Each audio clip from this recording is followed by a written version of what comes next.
Hi, I'm Alex Paulton. I'd like to welcome you to another episode of Talking Timepieces. And today I'm with friend of the show, Yefim, at the Zeit Wert store in Wiesbaden. Hi, Yefim, how's it going? Hi, Alex. I'm good. Thank you. You know, obviously you're a shop, so you have a nice collection that rotates a lot more than mine. So it's nice to come and visit you once in a while and say hi.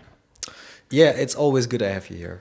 Well, one of the things I like about your shop is a lot of used watch shops really try to focus on dollar value watches, things that have a high investment value, and that often prices people out of the market. Whereas, you know, a good vintage, high quality Swiss watch can be had for just a few €1,000s or less. Agree. It not necessarily has to be, this well sort of high brand like Rolex, etc. I mean, nothing against Rolex, no hate. If it comes to Rolex, I love Rolex myself. Not maybe the recent the fresh models, but the vintage stuff, of course. Well, I love my Explorer too. It's a beautiful piece. Yeah, you shown it to me. It's a classy piece, no doubt about this. But again, a lot of people have in mind it has to be a brand like maybe Rolex or whatsoever. But there are so plenty more brands to look at. Well, speaking of brands, what do you have there on your wrist right now? Today, as the last time as well, I have Yeah, Leonidas. that does look nice. It's a triple calendar. It's a two-tone triple calendar. And I think that two-tone is getting interesting. Coming back. It's coming back. It's coming back from the 80s, I think from the 90s maybe as well. I think you got a beautiful piece too. Well, oh, you mean my two-tone? Or, Oh, yeah. Thank you. Because I've got a sub-date two-tone myself, which I bought from Yefim, actually. So he does sell Rolexes occasionally as well. I must have gotten the memo. I'm also wearing a triple date. I've got my Junghans Meister calendar, Master Calendar triple date moon phase. So we're both wearing triple date moon phases today. We do. Oh, but speaking of beautiful alternatives to a Rolex, I was looking at this one. Yeah. This is really pretty. I mean, this is a really nice piece. Yeah, it is. Thank you. It's actually it's a brand which is maybe known for collectors. It's Nevada. It's Nevada GMT.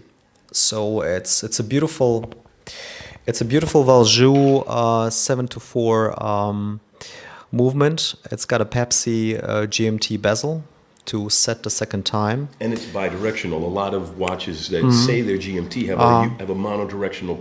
And exactly. Like, how do you do your math for your time zones if you can't turn the bezel in both directions? Yeah, so this is a very nice piece. It has a big case, so diameter is I think 40 plus millimeters, which makes it modern, and it's got a genuine screw down back, of course. Screw down back, yeah. It's got a genuine bracelet on. It's a Nevada bracelet. It's manual wind. Yeah, old school. It's very old school. It's got a chronograph functions and a GMT function. Well, that's one thing that the Rolex doesn't have is you get GMT or you get chrono. You don't get both. Yeah, so exactly. You don't have to necessarily go for brands like as we now repeat Rolex, etc. So it can be Tag Heuer Aquaracer then, okay? Aquaracer, yeah, why not? It's well, again, it's I think vintage is coming back heavily, and this piece is very rare, and this piece is beautiful, and this piece is affordable. And it's big enough to wear without people going, oh, it's an old watch. Because, I mean, back in the day, this was probably garishly huge. But today, it's a good size for a sports watch. Yeah, it's... and this is, less than 4,000, right? Yeah. So you could pick this up for half of what a GMT would cost you. Yeah. Even used. I mean, a used GMT is going to run you about $7K or more. Easy 7K. And so for 3 and change... under 4, you got something that you can wear, people look at and go, wow. Yeah. And Panda Dial is a beautiful look. You can't beat a Panda Dial.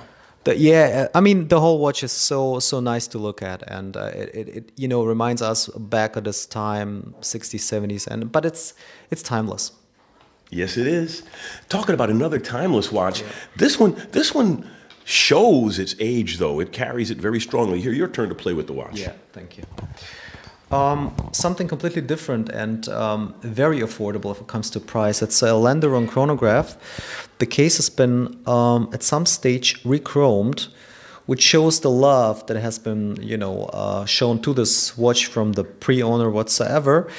And the dial is just, I wouldn't call it a chocolate dial, I don't know, but it's so aged to a point where you not easy can recognize what is written on the dial. Well, in the right light, you can see it's got like a bunch of different scales on it. Yeah, you got this typical telemetric scale whatsoever. It's a Landeron movement in there, and it's a Pontiac watch. So this watch comes from the early 50s. It's just about 35 millimeter case diameter. It's good, it's a good size. It's a beautiful... Good suit watch. Yeah, absolutely. This could be a daily rocker as well. And we're talking about under 500 euro watch here. So it's very, very affordable. Very cool. And so now what do we have next? Classic pieces you probably... Ooh, Omega. Yeah. As you know, Zeit Wert is more concentrating on Omega watches. And here we got an automatic bumper Seamaster with a small second with massive lugs and massive case. It's a stainless steel, of course. And it has the factory beads of rice bracelet. Beautiful bracelet on that thing. Yeah, it's a rare bracelet too. I mean, it's a factory, as you said, exactly. And it's pretty. It hasn't been shortened over time, so it's still got the proper length, so everybody can wear it. Again, the patina of the dial is just gorgeous, magnificent. I got the green, and it's got every color it's got rainbow colors actually in it. And it's a bumper, so. And you feel it wearing this watch, so you gotta wait, inside the movement, which is a nice feeling, which is a totally different feeling. Right. Well, bumper was the first winding system before they came out with the rotor. Yeah.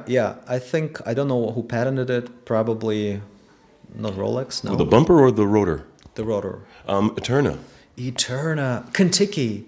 Eternomatic. Yeah, that's why they still have the 5 ball bearings. That's I don't know if you don't know, those 5 dots in the Eterna logo are the 5 ball bearings for the rotor balance. This is interesting. Eterna. Yeah. It's the same company. Yeah. So, but the bumper is a very fascinating technology for self-wind. Yeah, but it's a robust movement finally, so it's not something which breaks down. Bumper by definition has got to be robust, right? Yeah. And this particular watch has been recently serviced, and throughout the whole time since the 50s, I mean, this watch coming from the early 50s has been serviced. I think there are a lot of marks inside the case back. So if you put this off, you see a lot of marks has been done by watchmakers, different watchmakers, about 10 times different. Kilroy was here. Yeah. So Josh Clooney was here, yeah. Well, and that's the beautiful thing about a quality vintage watch is it's been serviced by people who cared about it over the years. Every time a watchmaker gets a watch like this in their hands, they take care of it because of the legacy behind it. Yeah, I mean, this watch has been loved. It has been worn very much. I mean, lots of decades, but it's still in good shape. It hasn't been polished too much. I mean, some stage definitely yes. And this watch comes 1100. And you can wear it every day. You can wear it every day.